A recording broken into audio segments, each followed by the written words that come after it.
ನಮಸ್ತೆ. ಬಲಿಷ್ಠ ಭವ್ಯ ಭಾರತದ ಮನೆಗಳಿಗೆ ವಾಸ್ತು ಭುವನ್ ವಾಸ್ತು ವೇದ ವಿಜ್ಞಾನ ಯೂಟ್ಯೂಬ್ ಚಾನಲ್ಗೆ ಸ್ವಾಗತ ಸುಸ್ವಾಗತ. ಶನಿವಾರ ಗೊತ್ತಿದೆ, ಮಿಸ್ಟೇಕ್ಸ್ ಏನು ಮಾಡ್ತಾ ಇರ್ತೀವಿ ಅದನ್ನು ಹೆಂಗೆ ಸರಿಪಡಿಸ್ಕೋಬೇಕು ಅಂತ ಅನ್ನೋದು. ಅದರಲ್ಲಿ ವಿಶೇಷವಾಗಿ ಏನು ಹೇಳ್ತಾ ಇದ್ದೀನಿ ಅಂದರೆ, ಈ ಸೀರೀಸಲ್ಲಿ ನಾವು ಒಂದು ಜಾಗವನ್ನು ಕೊಂಡ್ಕೋಬೇಕಾದಾಗ, ಏನೋ ಮನೆ ಕಟ್ಟೋಕ್ಕೋ ಅಥವಾ ಆಫೀಸ್ಗೋ ಅಥವಾ ಫ್ಯಾಕ್ಟ್ರಿಗೋ ಅಥವಾ ಇಂಡಸ್ಟ್ರಿಗೋ ಬೇರೆ ಏನಕ್ಕಾದರೂ ಆಗ್ಬೋದು, ಒಂದು ರೆಸಿಡೆನ್ಷಿಯಲು ಇನ್ನೊಂದು ಕಮರ್ಷಿಯಲ್ ಅಂತ ಕರಿತೀವಿ. ಸೊ ಆ ಥರ ಬಿಲ್ಡಿಂಗ್ಗಳು ತೊಗೋಬೇಕಾದ್ರೆ ಗಮನಿಸಬೇಕಾದಂಥ ಅಂಶಗಳಿರೋದು, ಅದನ್ನು ಯಾವ ರೀತಿಯಲ್ಲಿ ಮರಿತಾ ಇದೀವಿ, ಅದರಿಂದ ನಾವು ಅನುಭವಿಸ್ತಾ ಇರೋಂತಹ ಪರಿಪಾಡಲುಗಳು ಏನು ಅಂತ ಅದ್ರ ಬಗ್ಗೆ ತಿಳಿಸ್ತಾ ಇರ್ತೇವೆ. ಎರಡು ಪ್ರಶ್ನೆಗಳಲ್ಲಿ ಸರಿಯಾದ ಆ ಪ್ರಶ್ನೆಗಳಿಗೆ ಉತ್ತರಗಳನ್ನು ಕೊಡುವಂಥ ಜವಾಬ್ದಾರಿನ ಹೊತ್ಕೊಂಡಿದ್ದೀವಿ, ಕೊಡ್ತಾ ಇದ್ದೀನಿ. ಇದರಲ್ಲಿ ಮೊಟ್ಟ ಮೊದಲಾಗಿ ಬರ್ತಾರಂಥ ಪ್ರಶ್ನೆ ಯಾವುದು ಅಂತ ಅನ್ನೋದಾಗ, ಒಬ್ಬರು ಕೇಳ್ತಾ ಇದ್ದಾರೆ, ದಕ್ಷಿಣ ಭಾಗದಲ್ಲಿ ಟಾಯ್ಲೆಟ್ಗೆ ಉತ್ತಮವಾದಂಥ ಜಾಗ ಯಾವುದು ಅಂತ ಕೇಳ್ತಾ ಇದ್ದಾರೆ. ವಾಸ್ತುವಿನಲ್ಲಿ ಎಲ್ಲ ಕಡೆಗೂ ಒಂದೊಂದು ಕೊಟ್ಟಿರ್ತದೆ. ಅದರಲ್ಲಿ ವಿಶೇಷವಾಗಿ ಅಂತಂದಾಗ ಇದು ಸೆಂಟ್ರ್ ಅಂತ ಅಂದ್ಕೊಂಡಾಗ ಏನಾಗುತ್ತೆ, ಇದು ದಕ್ಷಿಣ ಆಗುತ್ತೆ, ಇದು ನೈಋತ್ಯ ಅಥವಾ ಸೌತ್ ವೆಸ್ಟ್ ಆಗುತ್ತೆ. ದಕ್ಷಿಣ ಭಾಗದಲ್ಲಿ ಟಾಯ್ಲೆಟ್ಗೆ ಉತ್ತಮವಾದಂತಹ ಸ್ಥಳ ಯಾವುದು ಅಂತಂದಾಗ ವಾಸ್ತು ಪ್ರಕಾರ ಏನು ಹೇಳುತ್ತೆ, ಸೌತ್ ವೆಸ್ಟ್ ಅಂತ ಹೇಳುತ್ತೆ. ಇದನ್ನೇನು ಕರಿತೀವಿ ಕನ್ನಡದಲ್ಲಿ ಅಂತಂದರೆ ದಕ್ಷಿಣ ನೈಋತ್ಯ ಭಾಗದಲ್ಲಿ ನೀವು ಟಾಯ್ಲೆಟನ್ನು ಮಾಡ್ಕೋಬಹುದು ಅಂತ ಅನ್ನೋದನ್ನು ವಾಸ್ತುಶಾಸ್ತ್ರ ಹೇಳುತ್ತದೆ. ಆ ಭಾಗದಲ್ಲಿ ಮಾಡ್ಕೊಳ್ಳೋದ್ರೆ ಯಾವುದೇ ರೀತಿಯಾದಂಥ ದೋಷವೂ ಬರೋದಿಲ್ಲ, ಯಾವುದೇ ರೀತಿಯಲ್ಲಿ ತೊಂದರೆ ಕೂಡ ಆಗೋದಿಲ್ಲ ಅಂತಂದ್ಬಿಟ್ಟು. ಇದನ್ನು ಕಂಡುಹಿಡಿಯೋದು ಹೇಗೆ ಅಂತಂದಾಗ, ಎಗೇನ್ ಏನಾಗುತ್ತೆ, 360 ಡಿಗ್ರಿ ಒಂದು ಸರ್ಕಲ್, ಒಂದು ವೃತ್ತ ಅಂತಾರೆ, 360 ಡಿಗ್ರಿ ಬರ್ತದೆ. ಸೊ ಇದರಲ್ಲಿ ಇವನ್ನೆಲ್ಲವನ್ನು ಡಿವೈಡ್ ಮಾಡ್ತಾ ಹೋದಾಗ ಏನಾಗುತ್ತೆ ಅಂತಂದಾಗ ಇದು ಬರುತ್ತೆ. 16 ಭಾಗವಾಗಿ ಒಂದು ಮನೆಯನ್ನು ಡಿವೈಡ್ ಮಾಡ್ತಾ ಹೋದಾಗ ಏನಾಗುತ್ತೆ ಅಂದರೆ ಇದು ಬರ್ತದೆ ಸೌತ್ ವೆಸ್ಟ್ 22.5 ಡಿಗ್ರೀಸ್, 22.5 ಡಿಗ್ರಿಗಳು ಒಂದೊಂದು ವಲಯಕ್ಕೆ ಬರ್ತಾ ಹೋಗ್ತಾ ಇರ್ತದೆ. ಅಂಥ ಒಂದು ವಲಯ ಸೌತ್ ವೆಸ್ಟ್. ಈ ಭಾಗದಲ್ಲಿ ಟಾಯ್ಲೆಟನ್ನು ಮಾಡ್ಕೊಳ್ಳೋದ್ರಿಂದ ಯಾವುದೇ ರೀತಿಯಲ್ಲೂ ಕೂಡ ತೊಂದರೆಗಳು ಇಲ್ಲ, ತಾಪತ್ರಯಗಳು ಇಲ್ಲ. ಓಕೆ, ಮಾಡ್ಕೋಬಹುದು. ಎರಡನೇದೊಬ್ಬರು ಕೇಳ್ತಾ ಇದ್ದಾರೆ, ವೆಸ್ಟ್ ಆಫ್ ನಾರ್ತ್ ವೆಸ್ಟಲ್ಲಿ ಬಾಲ್ಕನಿಯನ್ನು ಮಾಡ್ಕೊಳ್ಳೋದು, ಬಾಲ್ಕನಿ ಡೋರು ಹೇಗೆ ಇಟ್ಕೊಳ್ಬೋದು ಅಂತ ಕೇಳ್ತಾರೆ. ವೆಸ್ಟ್ ಆಫ್ ನಾರ್ತ್ ವೆಸ್ಟು ಅಂತ ಬಂದಾಗ ಏನಾಗುತ್ತೆ, ಇದನ್ನು ಮತ್ತೆ ಹೀಗೆ ನೋಡಿದಾಗ ಏನಾಗುತ್ತೆ, ಇದು WSW ಅಂತ ಕರಿತೀನಿ, ಇದು ವೆಸ್ಟ್ ಆಗುತ್ತೆ. ಇದಾದಮೇಲೆ ಬರುವಂಥದ್ದು ವೆಸ್ಟ್ ಆಫ್ ನಾರ್ತ್ ವೆಸ್ಟ್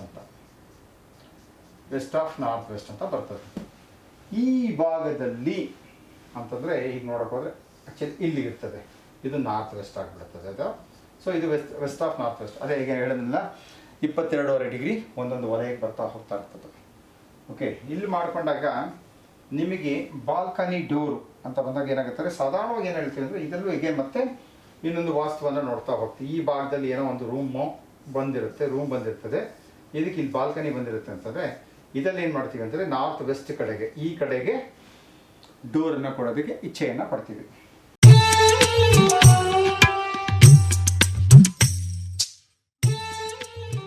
ಅದು ಸರಿನೂ ಕೂಡ ಹೌದು. ವೆಸ್ಟ್ ಆಫ್ ನಾರ್ತ್ ವೆಸ್ಟ್ ಬಂದಾಗ ಏನಾಗುತ್ತೆ ಅಂದರೆ ಟುವರ್ಡ್ಸ್ ನಾರ್ತ್ ವೆಸ್ಟ್ ಅಂದರೆ ಆದಷ್ಟು ವಾಯುಮೂಲ್ಯವಾದ ಕಡೆಗೆ ನೀವು ಡೋರನ್ನು ಇಟ್ಕೊಳ್ಳೋದ್ರಿಂದ ಅದು ಸಮಂಜಸವಾಗಿರುತ್ತೆ ಅಂತ ಹೇಳ್ತೀವಿ.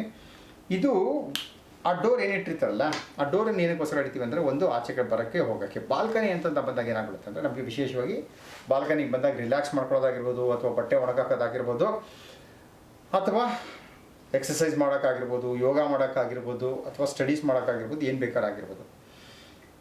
ಇದು ಯಾವ ಟೈಮಲ್ಲಿ ಸರಿ ಇಲ್ಲ ಅಂತ ಅನ್ನೋದನ್ನು ತಿಳ್ಕೊಳ್ಬೇಕು. ಸಾಧಾರಣವಾಗಿ ಏನಾಗ್ಬಿಡುತ್ತೆ ಅಂದರೆ, ಈ 3:30 4:30 ತನಕ ಏನು ಬರುತ್ತಲ್ಲ, ಆ ಬಿಸಿಲು ಇಲ್ಲಿಂದ ಬಂದಾಗ ಈ ಮನೆಗೆ ಅದು ಅನುಕೂಲಕರ ಅಲ್ಲ, ಅನಾನುಕೂಲ ಹೆಚ್ಚಾಗುತ್ತೆ. ಹಾಗಾಗಿ ಇಲ್ಲಿಂದ ನೀವು ಬರೋದಾದರೂ ಕೂಡ ಸಂಜೆ 5 ಗಂಟೆ ಮೇಲೆ ಆಚೆ ಬರುವಂಥದ್ದು, 5 ಗಂಟೆ ಮೇಲೆ ಈ ಬಾಗಿಲನ್ನು ತೆಗೆಯುವಂಥದ್ದು ಒಳ್ಳೆಯದು. 5 ಗಂಟೆ ಮೇಲೆ ತೆಗೆದ್ರೆ ಅಲ್ಲೇನಾಗುತ್ತೆ ಅಂದರೆ ಪಾಸಿಟಿವ್ ಎನರ್ಜಿ ಬರ್ತಾ ಹೋಗ್ತಾ ಇರ್ತದೆ, ಅದು ಮನೆಗೆ ಪಾಸಿಟಿವಿಟಿಯನ್ನು ಕೊಡುತ್ತೆ. ಅದಕ್ಕಿಂತ ಮುಂಚೆನೇ ತೆಗೆದ್ರೆ ಏನಾಗುತ್ತೆ ಅಂತಂದರೆ, ಅಥವಾ ಆ ಭಾಗದಲ್ಲಿ ಡೋರನ್ನು ತೆಗೆದಿಟ್ಟಿರುವಂಥದ್ದು ಆಗಿರ್ಬೋದು ಮಾಡಿದ್ರೆ, ಅಲ್ಲಿಂದ ನಮಗೆ ಪಾಸಿಟಿವ್ಗಿನ ಹೆಚ್ಚಾಗಿ ನೆಗೆಟಿವ್ ಎನರ್ಜಿಸೇ ಜಾಸ್ತಿ ಬರ್ತಾ ಇರ್ತದೆ. ಯಾವುದು ನೆಗೆಟಿವ್ ಎನರ್ಜಿ ಅಂದರೆ ಇನ್ಫ್ರಾರೆಡ್ ರೇಡಿಯೇಷನ್ ಅಂತ ಕರಿತಾ ಇರ್ತೀವಿ.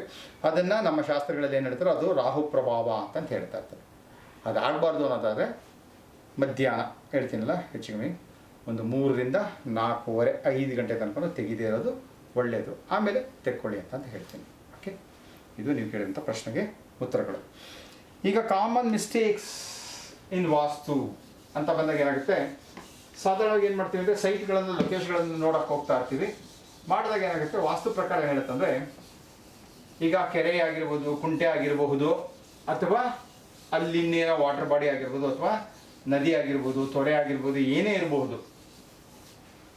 ನಾವು ಒಂದು ಮನೆಯ ನಿವೇಶನಕ್ಕೆ ಅಂತ ಹೋದಾಗ, ಅಂದರೆ ಮನೆ ಕಟ್ಟಕ್ಕೆ ಅಥವಾ ಮನೆಯನ್ನು ಕಟ್ಟಿ ಅಲ್ಲಿ ವಾಸ ಮಾಡೋಕ್ಕೆ ಅಂತ ಹೋದಾಗ ಈ ವಾಟರ್ ಬಾಡೀಸು ಅಥವಾ ನೀರಿನ ತೊರೆಗಳು ಯಾವ ಭಾಗದಲ್ಲಿದ್ದರೆ ಉತ್ತಮ ಅಂತ ನೋಡಿದಾಗ ಏನಾಗುತ್ತೆ, ವಾಸ್ತುದಲ್ಲಿ ಏನು ಹೇಳುತ್ತಂದರೆ, ಇದು ಸೆಂಟ್ರು, ಓಕೆ, ನಾರ್ತ್ ಸೆಂಟ್ರು.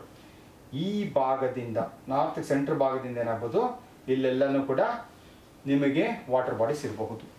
ಅಂದರೆ ನಾನು ಹೇಳ್ತಾ ಇದೆಲ್ಲ ಕೆರೆ ಆಗಿರ್ಬೋದು, ಕುಂಟೆ ಆಗಿರ್ಬೋದು, ಜರಿ ಆಗಿರ್ಬೋದು, ನದಿ ಆಗಿರಬಹುದು.